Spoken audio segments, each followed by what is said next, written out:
Bonjour, je m'appelle Alexis Clich, je suis psychoéducatrice pour Vie de parents. Alors aujourd'hui, nous allons parler de punitions ou de conséquences, mais surtout la différence exacte entre les punitions et les conséquences. Premièrement, il faut savoir que les punitions, il n'y a aucun lien entre le comportement indésirable de l'enfant et ce qu'on va appliquer par la suite comme parent. La punition est axée sur le fait de faire vivre quelque chose de négatif à l'enfant. Par peur des punitions, on va souhaiter que notre enfant ne recommence plus ses comportements indésirables. Il va y avoir également une présence de vengeance chez le parent qui s'est senti lésé et qui va appliquer aussi quelque chose qui va mener à un déplaisir chez l'enfant. Généralement, les punitions apparaissent être peu efficaces.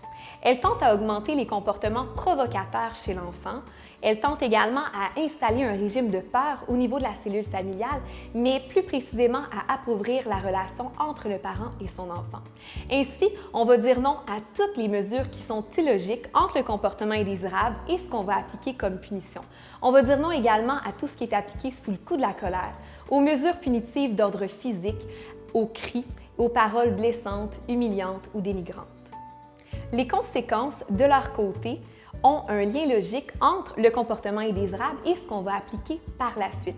C'est donc le fruit d'une réflexion du parent qui souhaite mener un apprentissage, un enseignement chez son enfant.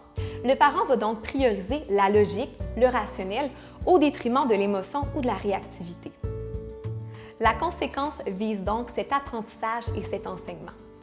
La conséquence appliquée va toujours être dans le respect de tous les membres de la famille. Ainsi, les conséquences tentent à préserver l'estime de soi chez les enfants, à les responsabiliser, mais également à les axer sur la notion de choix. Ainsi, on va dire oui à tous les liens logiques entre les comportements indésirables et les conséquences appliquées. On va prôner les excuses verbales, les lettres, les dessins que les enfants vont faire à la personne qu'ils ont lésée. Également, on va prôner le fait de priver un dessert si l'enfant n'a pas terminé son repas, justement pour avoir ce rationnel, cette logique-là. On va priver du temps sur la télévision, sur la tablette, tout temps d'écran si notre enfant a débordé du temps qu'on lui avait préalablement établi. Également, on peut le restreindre d'une pièce s'il n'a pas été en mesure de bien faire ça dans cette pièce-là avec son frère ou sa sœur. Également, on peut lui demander de ranger sa chambre s'il a désorganisé sa chambre bien qu'on lui avait dit qu'on souhaitait qu'il range ses jouets.